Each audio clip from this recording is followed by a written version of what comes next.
Last video में हमने इस सीरीज़ की बात करी थी ऑप्शन चेन के बारे में कि ऑप्शन चेन को यूज़ करके हम किस टाइप से ट्रेड्स जो हैं या अपने मार्केट की एनालिसिस जो है वो कर सकते हैं। और अपनी इस सीरीज़ को आगे बढ़ाते हुए आज की वीडियो में हम बात करेंगे वॉलेटिलिटी के बारे में। और ऑप्शन प्लेयर्स के लिए काफ़ी ज़्यादा ज़रूरी होता है कि व्हाट इज़ वॉलेटिलिटी। तो हम कुछ आज की वीडियो में कुछ ऐसे एग्जाम्पल से रिलेट करके ऐसे एग्जाम्पल को समझा के बात करेंगे जिससे आपको पता चलेगा कि विक्स कितनी ज़्यादा इंपॉर्टेंट है। और माइंडेड कि ये विक्स वो खांसी वाला विक्स नहीं है, ये दूसरे वाला विक्स है, मीन स्टॉक मार्केट वाला वॉलेटिलिटी इंडेक्स का, जिससे आपको समझ आएगा कि वॉलेटिलिटी का कितना ज़्यादा असर होता है ऑप्शंस के ऊपर। और इस सेशन के एंड होने तक आपको ये चीज़ भी पता लग जाएगी, कई बार हमारी डायरेक्शन जो है वो सही होती है बट फिर भी हमारे को नुकसान किस वजह से होता है। चलिए एक एग्जांपल लेते हैं कि जैसे कोई वॉर चल रहा है दो कंट्रीज़ के बीच में, रशिया यूक्रेन ही ले लो। तो जैसे ही वॉर हुआ तो अब कमोडिटी के प्राइसेस का क्या हाल होगा। रशिया जब जैसे पुतिन ने यूक्रेन के ऊपर अटैक किया तो यूक्रेन की में प्राइसेस क्या होगा, जैसे मिल्क का प्राइस हो गया, उसके अलावा ऑयल्स हो गए, ग्लोबल कंजम्पशंस हो गई, उन सब के प्राइसेस जो है वो इंक्रीज़ हो जाएंगे।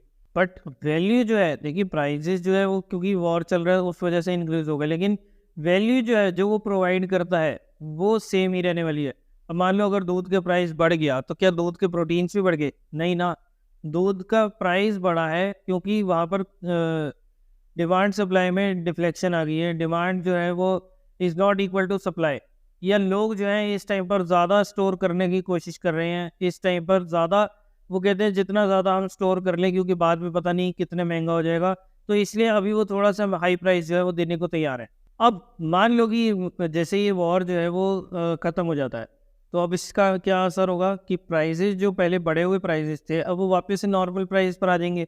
अब जब मिल्क का प्राइस जो था, अब इसे एक सिंपल से एग्जांपल से समझते हैं कि वॉर से पहले मान लो यूक्रेन में मिल्क का प्राइस चल रहा था 50 रुपये लीटर, लेकिन जैसे ही वॉर हुआ और वॉर थोड़ा इंटेंसिफाई हो गया तो यूक्रेन में मिल्क का प्राइस पहुंच गया 70 या 80 रुपये के अराउंड। ये प्योर इकोनॉमिक्स है कि यहाँ पर स्कैर्सिटी ऑफ रिसोर्सेज हुए, लोगों की डिमांड जो है वो बढ़ गई, और क्योंकि लोग डरे हुए हैं जिसकी वजह से वो थोड़ा ज़्यादा पैसा जो है वो देने को तैयार है।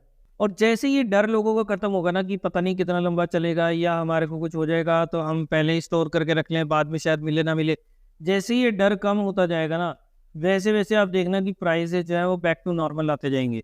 अब अगर आप एक बिजनेसमैन हो और आपका ये जो 50 रुपये का दूध चल रहा था वॉर के टाइम पर, वहाँ पर ना अब प्राइसेस जो है वो बढ़ने लगे और आपने क्या किया, आप जो है 100 रुपये के प्राइसेस के हिसाब से भी ना वहाँ पर अपने पास स्टॉक जो है वो इकट्ठा करते गए।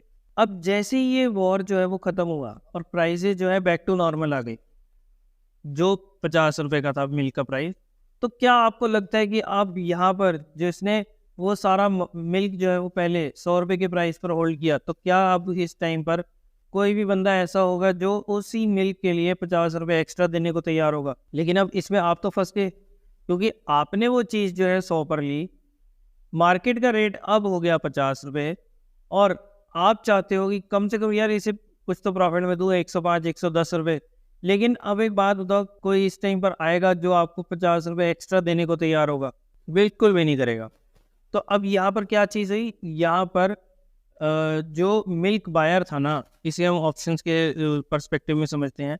जो बिजनेस में था ना, जो मिल्क बायर था, उसने क्या किया, जिसने 100 रुपये के हिसाब से इन्वेंट्री जमा करनी चालू करी, उसने करी एक ऑप्शन बाय। और उसने क्या किया, उसने उस ऑप्शन को ज़्यादा प्रीमियम दे दिया जो जितना वो डिज़र्व भी नहीं करता था। लेकिन अगर वो वहाँ पर थोड़ा सा टाइम अगर फेयरफुल ना होकर थोड़ा वेट करता तो आज उसको जो है वो सही प्राइस और मिल्क जो था वो मिल जाना था। अब इंडिया के कंटेक्स्ट में बात करें तो जब भी कभी ऐसी फेयरफुल सिचुएशंस आती हैं, फेयरफुल कैसी होगी, जैसे 2008 का लेमन ब्रदर क्राइसिस था, 2001 का जो .com बबल जो था वो बर्स्ट हुआ था, तो उसके बाद भी हमारे को ऐसी फेयरफुल सिचुएशंस देखने को मिली थी। कोविड में, अभी हाल फिलहाल की चीज़ है, कोविड में जो है ऐसे ही कुछ हमारे को नज़ारे नज़र आए थे। और यहाँ पर जितने भी केसेस हमने देखे ना, उनमें सब में मार्केट जो थी फेयरफुल हो गई जैसे जैसे ये सिचुएशन जो है वो थोड़ी ज़्यादा बिगड़ती गई। अब जिसकी वजह से क्या हुआ कि मार्केट में वोलेटिलिटी जो है वो ज़्यादा हो गई, और जिसका प्रीमियम, जिस ऑप्शन का प्रीमियम मान लो 100 रुपये होना चाहिए था ना, वो अब इस टाइम पर 200 या 250 रुपये के अराउंड ट्रेड कर। तो जब भी पूरी दुनिया में कहीं पर भी डर का माहौल होता है ना, तो उस टाइम पर, और ये जहाँ पर ये वॉलेटिलिटी ज़्यादा हो जाती है, उसके बाद जो है ऑप्शंस या कमोडिटीज़ के प्राइस, चाहे वो कॉल हो या पुट हो, उनके प्राइसेस जो है ना वो शूट अप हो जाते हैं। अब आप लोग मुझे बताओ कि जब भी वॉलेटिलिटी जो है मार्केट में हायर होगी, तो इसका बेनिफिट जो है वो किसको मिलेगा, ऑप्शन बायर को या ऑप्शन सेलर को? अब बिल्कुल सही जवाब, ऑप्शन सेलर को जो है यहाँ पर फ़ायदा होने वाला है, क्योंकि जब ऑप्शन सेलर ने ऑप्शन सेल किया तो वहाँ पर उसको, क्योंकि मार्केट की कुछ इस टाइप की सिचुएशन बन गई है कि वो थोड़े ज़्यादा प्रीमियम पर अवेलेबल है, तो जो चीज़ उसको 50 पर मिलनी चाहिए थी, अब इस टाइम वो उसको 90 या 100 रुपये के अराउंड जो है वो मिल रही है। और जैसे ही मार्केट में फियर का माहौल जो है वो थोड़ा कम, वोलेटिलिटी जो है वो थोड़ी सी कम होगी, तो उसके बाद धीरे धीरे करके प्राइसेस जो हैं, ऑप्शन के प्राइसेस जो हैं वो धीरे धीरे करके थोड़े कम होते जाएंगे। अब जैसे वो वेंडर के पास, वो बिजनेसमैन के पास उसने 100 रुपये लीटर के हिसाब से जमा कर लिया, तो यहाँ पर आप इस टाइप से भी काम कर सकते हो कि मान लो आपने 100 रुपये के हिसाब से मिल्क जो था वो सेल कर दिया, और जैसे ही मार्केट स्टेबलाइज हुई तो आपने देखा कि ये बहुत बढ़िया अपॉर्चुनिटी है, और यहाँ पर जितने भी आपने प्रोडक्ट्स जो थे, जितने भी आपने पैकेट जो थे वो सेल किए थे ना, और उसके बाद वो वहाँ पर जाकर नॉर्मल वेंडर से भी अब परचेजिंग कर सकता है और बाय बैक कर सकता है 50 रुपये के ऊपर। तो आई होप कि आपको यहाँ तक जो है वोलेटिलिटी क्या होता है वो चीज़ आप लोगों को समझ आ गई। चलिए अब हम आगे चलते हैं और देखते हैं इंडिया विक्स को। तो अब हम काफ़ी इंपॉर्टेंट कंसेप्ट को समझते हैं जिसका नाम है इंडिया विक्स। तो अभी आपने थोड़ी देर पहले देखा कि हम किस टाइप से विक्स को जो है वो कैलकुलेट कर सकते हैं। इसी वीडियो की स्टार्टिंग में हमने बात करी थी कि आज हमने देखा वोलेटिलिटी, अभी तक हमने देखा। उसके अलावा अब हम बात करेंगे कि विक्स क्या होता है, इंडिया विक्स के ऊपर हम फोकस करेंगे। अब यहाँ पर हमारे पास एक इंडेक्स है जो सच में इस वोलेटिलिटी को मेजर करने की कोशिश करता है, और उसका नाम है इंडिया विक्स। जैसा आप लोगों के सामने है इंडिया विक्स का चार्ट। स्टॉक मार्केट का और विक्स का हमेशा जो है इन्वर्स रिलेशन रहता है। जब भी मार्केट में फियर होता है ना, तो स्टॉक का क्या होगा, स्टॉक में से जो है लोग बाहर निकलने की कोशिश करेंगे और प्राइस जो है वो डाउन हो जाएगा। अब ये होता क्यों है, इसके पीछे की साइकोलॉजी को समझते हैं। जो भी टॉप इन्वेस्टर्स हैं जिन्होंने लोअर प्राइसेस पर इन्वेस्टमेंट करी थी, अब उनको लगता है कि यहाँ पर राइट टाइम जो है अपनी पोजीशंस को हल्का करने का, तो वो यहाँ पर अपनी पोजीशन से जो है एग्जिट कर सकते हैं। जो भी बड़े लोग हैं जिनके पास भी बहुत सारा पैसा है, वो अपने पैसे को इस टाइप से नहीं लगाते हैं। इनफैक्ट वो ना रेगुलर बेसिस पर ट्रैक करते रहते हैं। तो अब मैं क्या कर सकता हूँ कि अपने प्रॉफिट्स को बुक करने के लिए ना, मैं यहाँ पर अपने पोजीशंस को जो है हल्का हल्का स्क्वायर ऑफ कर सकता हूँ। अब इससे क्या होता है, हाई लेवल ऑफ अनसर्टेनिटी आ जाती है। अब जिनके पास मोटा पैसा है ना, वो क्या करते हैं, वो थोड़े टाइम के लिए अपना पैसा जो है स्टॉक मार्केट में लगाते हैं, और उनको लगता है कि अब यहाँ पर जो है ना प्रॉफिट बुकिंग का सही टाइम है। और इसी रिपल इफेक्ट की वजह से जो है मार्केट के अंदर क्रैश आता है। तो जब भी कभी प्राइसेस जो है स्टॉक के या मार्केट के डाउन होंगे, तो प्राइसेस किसके बढ़ेंगे, वो है विक्स के, क्योंकि दोनों के बीच में जो है इन्वर्स रिलेशन होता है। लोगों का मानना है कि ऑलमोस्ट जो है विक्स की वैल्यू 50, 40, 60 के अराउंड रहती है। लेकिन आप लोगों के सामने ये जो चार्ट खुला है, इसमें आप देख सकते हो कि विक्स की वैल्यू कहाँ तक पहुंची है, 86.6 के आसपास। अब आपको पता है ये जो आप विक्स की वैल्यूज देख रहे हो ये क्या है, ये यहाँ पर ना परसेंटेज फॉर्म्स में जो है आप लोगों के सामने है। और लोगों का मानना है कि विक्स की वैल्यू जो है ना 50-60 के ऊपर नहीं जाती है। लेकिन यहाँ 2020 के अंदर आपकी ये सारी एस्टिमेशंस जो थी वो गलत होगी, क्योंकि यहाँ पर हमारे को इतनी ज़्यादा वैल्यू जो थी हमारे को यहाँ पर देखने को मिली है। एक टाइम पर विक्स की वैल्यू जो थी 86.6530 हो गया था। अब जैसे कोविड के टाइम पर मार्केट में back to back lower circuits लगे थे। आज के टाइम पे तो जैसे हम सारी चीज़ें देख सकते हैं, अपनी एनालिसिस वगैरह सब कर सकते हैं। पहले के टाइम में ये सब चीज़ें नहीं होती थी। बट उस टाइम पे क्या होता था कि लोग जो थे अपने फियरफुल हो जाते थे और अपने स्टॉक्स को जो है वो बेचना स्टार्ट कर देते थे, जिसकी वजह से विक्स की वैल्यू जो है काफ़ी ज़्यादा हाई हो गई थी। अब यहाँ पर सबसे ज़्यादा फायदा किसको होगा, ऑप्शन सेलर्स को। अब भाई देखो, एक तो विक्स जो है वो काफ़ी ज़्यादा ऊंची चल रही है, प्रीमियम्स ऑप्शन सेलर्स को जो है उलझुल दाम पर जो है वो मिल रहे हैं। जैसे अगर कोई ऑप्शन है जिसकी वैल्यू 100 रुपये की थी, but due to high demand या ये सब चीज़ें कह लो कि उसकी वजह से उनका प्राइसेस जो है ना, क्योंकि यहाँ पर वोलेटिलिटी आ गई है जिसकी वजह से प्राइसेस जो है यहाँ पर 200 के अराउंड हो गए हैं। अब ऑप्शन सेलर्स में मैंने जैसे आपको बताया कि सबसे ज़्यादा फायदा उनका होगा। मान लो अब कोई ऑप्शन है जिसकी वैल्यू जो थी 100 रुपये की थी, लेकिन क्योंकि वोलेटिलिटी इतनी ज़्यादा बढ़ गई है, अब इस टाइम पर वहाँ पर ऑप्शन का प्रीमियम जो है ना वो चल रहा है 500। तो यानी कि यहाँ पर सबसे ज़्यादा फ़ायदा होने वाला है ऑप्शन सेलर्स को। तो क्या आपको लगता है कि ऑप्शन बायर को कोई फ़ायदा नहीं होगा? क्योंकि यहाँ पर ऑप्शन बायर्स ने भी यहाँ पर पैसा अच्छा कमाया होगा, लेकिन तब जब उन्होंने पेंडेमिक आने से पहले अपनी परचेजिंग जो है वो कर ली होगी।